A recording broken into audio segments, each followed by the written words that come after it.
सर्वप्रथम मां शारदा के चरणों में नमन। मंच पर उपस्थित सम्मानीय अतिथिगण, प्राचार्य दीदी, प्रधानाचार्य महोदय एवं यहाँ पर उपस्थित सभी आचार्य दीदी एवं भैया बहनों को सादर वंदन। सर्वप्रथम आप सभी को गणतंत्र दिवस की हार्दिक शुभकामनाएं। प्रतिवर्ष हम गणतंत्र दिवस राष्ट्रीय पर्व को मनाने हेतु यहाँ पर उपस्थित होते हैं। यह पर्व प्रतिवर्ष बड़े हर्षोल्लास के साथ मनाया जाता है। विभिन्न कार्यक्रमों के माध्यम से हम देश को आजाद कराने वाले स्वतंत्रता सेनानियों को, देश के लिए शहीद होने वाले वीर क्रांतिकारियों को याद करते हैं। आज के दिन हम देश के संविधान और देश की स्वतंत्रता को अक्षुण्ण बनाए रखने के लिए देशभक्ति की भावना को जागृत करते हैं। 15 अगस्त 1947 को जब हमारा देश आजाद हुआ तो भारत के लिए एक नया सवेरा था। नागरिकों में एक नई ऊर्जा थी। इस नई ऊर्जा से मिलने वाली खुशी को जीवन पर्यंत बनाए रखने के लिए, इस खुशी को आने वाली पीढ़ियों को देने के लिए हमारे देश के संविधान निर्माताओं ने संविधान का निर्माण किया। संविधान किसी देश का मौलिक कानून होता है। संविधान द्वारा किसी देश की सरकार उसके नागरिकों से जुड़ती है। संविधान किसी देश को चलाने के लिए बनाए गए नियम और कानून होते हैं। हमारे देश में संविधान सभा के द्वारा संविधान का निर्माण किया गया। संविधान सभा ने 9 दिसंबर सन 1946 से कार्य करना प्रारंभ किया। भारत के संविधान को बनाने के लिए अलग अलग प्रांतों से 299 सदस्य संविधान सभा में शामिल हुए। इन सभी सदस्यों ने 266 बैठकें कर 2 वर्ष 11 माह और 18 दिन में देश के संविधान को निर्मित किया। भारत का संविधान 26 नवंबर सन 1949 को बनकर तैयार हुआ। संविधान सभा के अध्यक्ष डॉक्टर राजेंद्र प्रसाद के सामने प्रारूप समिति के अध्यक्ष डॉक्टर भीमराव अंबेडकर ने इस संविधान के प्रारूप को रखा और 26 नवंबर 1949 को इसे स्वीकार कर लिया गया। फिर एक तारीख तय की गई संविधान को लागू करने के लिए और वो तारीख थी 26 जनवरी 1950। ये हमारे देश का पहला गणतंत्र दिवस था। आज हम 72वां गणतंत्र दिवस मना रहे हैं। जब भारत में 26 जनवरी 1950 को गणतंत्र लागू हुआ तो भारत विश्व का सबसे बड़ा लोकतांत्रिक देश बना। लोकतंत्र क्या है? लोकतंत्र में हम सवाल पूछते हैं, लोकतंत्र में हम जवाब मांगते हैं, लोकतंत्र में हम सरकार चुनते हैं, लोकतंत्र में हम बोल सकते हैं, हमारी उंगलियां उठ सकती है, हमारी मुट्ठियां तन सकती है, हमारे हाथ नारों से बुलंद हो सकते हैं, हम आंखों में आंखें डालकर बोल सकते हैं। कोई हमारा भविष्य लिख नहीं सकता। हम अपनी मर्जी के मालिक होते हैं। कोई हमें सच बोलने से रोक नहीं सकता। ये लोकतंत्र होता है। जब हमारे देश में लोकतंत्र लागू हुआ तो विश्व के कई देशों ने कहना प्रारंभ किया कि भारत इतना विशाल देश है, इतने नागरिक है, यहाँ पर लोकतंत्र सफल नहीं हो सकता, लोकतंत्र विफल हो जाएगा।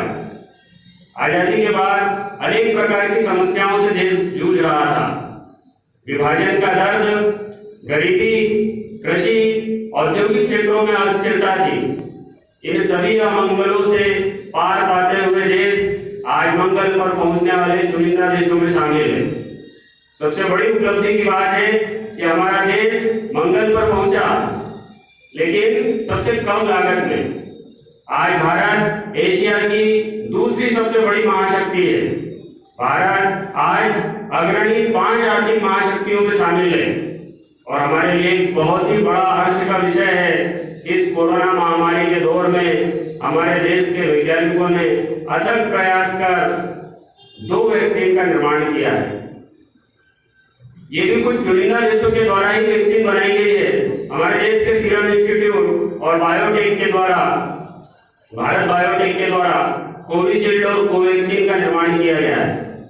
आज लगभग 150 देश भारत की ओर आशा भरी निगाहों से देख रहे हैं कि भारत उन्हें भी वैक्सीन उपलब्ध कराएगा। भारत लोकतांत्रिक मूल्यों को लगातार आगे और इसी दिशा में हमने बांग्लादेश, नेपाल, भूटान, म्यांमार जैसे देशों को वैक्सीन उपलब्ध कराई है। एक बहुत बड़ी उपलब्धि है हमारे लिए कि भारत एकमात्र ऐसा देश है विश्व में जो सबसे सस्ती मेडिकल उपकरण और दवाइयां विश्व को उपलब्ध कराता है। आज भारत विश्व में 90% रूबेला का वैक्सीन उपलब्ध कराता है। भारत 65% डीपीटी और बीसीजी का वैक्सीन दुनिया को देता है।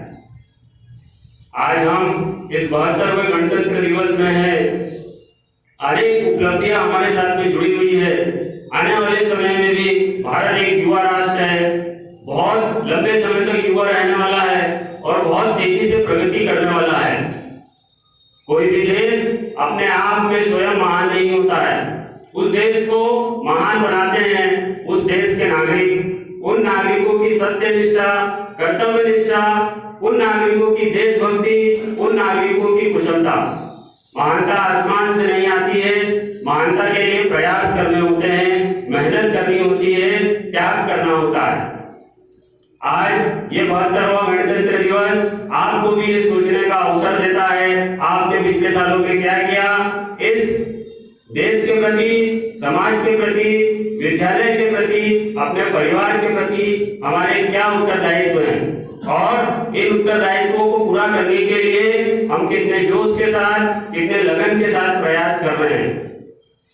आज मैं आपको बताना चाहूंगा, आपने सुना ही होगा 4D का एक मंत्र होता है। किसी भी व्यक्ति के व्यक्तित्व को कुशल बनाने के लिए ये 4D का मंत्र माना जाता है। 4D, dream, dedication, determination and discipline. यदि आप इन 4 मंत्रों को फॉलो करते हैं तो आपका व्यक्तित्व भी एक कुशल व्यक्तित्व में परिवर्तित हो सकता है। आप आज ये प्रण लें, आज आप ये विचार करें, क्या हम देश के लिए क्या कर सकते हैं, राष्ट्र के लिए क्या कर सकते हैं। इन सब विचारों को पूरा करने से पहले एक प्रण हमको ये लेना है। अभी 2 या 2.5 माह के बाद हमारी बोर्ड की परीक्षाएं प्रारंभ होगी। यदि हमने आज भी अपने मानस को नहीं बनाया है परीक्षाओं के लिए, यदि आज भी हमने परिश्रम के लिए अपने आप को तैयार नहीं किया है, तो हम आज ही ये प्रण लें कि हम परिश्रम करेंगे, लगन से मेहनत करेंगे और एक शिक्षित नागरिक बनेंगे, क्योंकि शिक्षित नागरिक ही एक संपन्न और समृद्ध राष्ट्र का निर्माण कर सकता है। स्वामी विवेकानंद ने कहा है, रेंग रहे हो तो चलो, चल रहे हो तो दौड़ो और दौड़ रहे हो तो उड़ो। पुनः आप सभी को एक बार गणतंत्र दिवस की हार्दिक शुभकामनाएं।